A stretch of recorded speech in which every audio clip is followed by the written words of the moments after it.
আসলে কি জানেন, পেটের জন্যই কিন্তু সব কিছু। এই পেটের জন্য কত কিছুই না করতে হয় বলেন, কত কর্মই না করতে হয়। চুরি ডাকাতি মারামারি থেকে শুরু করে সৎকর্ম অসৎকর্ম সব কিছুই করতে হয় শুধুমাত্র এই পেটের দায়ে, কয়টা ভাত পেটে জোগানোর জন্য।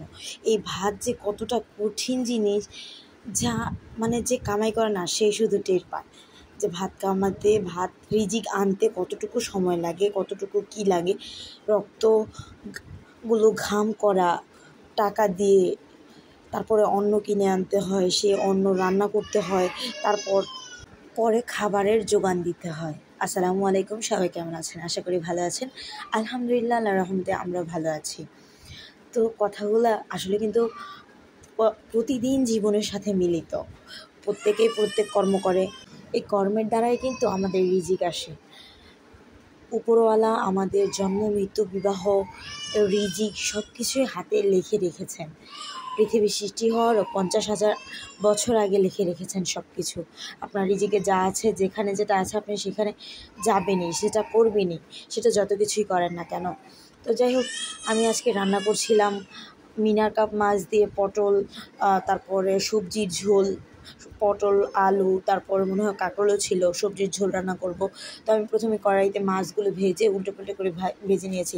আবার ভেবেন না যে আমি মাছ ধুইনি, আমি মাছ কিন্তু আগে পরিষ্কার করে ধুয়ে হলুদ লবণ মেখে রেখেছিলাম, তারপরে তেলের মধ্যে ভালো করে ভেজে নিয়েছি। তারপরে ওই তেলে দিয়ে দিয়েছি পেঁয়াজ কুচি, কাঁচামরিচ কুচি দিয়ে আমি ভালো করে নাড়াচাড়া করে মিশিয়ে নিয়েছি। তারপরে দিয়ে দিয়েছি আদা রসুন বাটা, দিয়ে দিয়েছি লবণ, হলুদের গুঁড়া, জিরার গুঁড়ো, ধনিয়ার গুঁড়ো, দিয়ে দিয়েছি সে পটল, তারপরে কাঁকরোল, আলু সেদিনে দিই নাই, পরবর্তীতে আমি আলু সিদ্ধ এটার মধ্যে ব্যবহার করেছিলাম। মানে আমার রান্নার অনেক শেষে সেটা আমি ভিডিও করি না, সেটা বাচ্চাদের জন্য দিয়েছিলাম মূলত।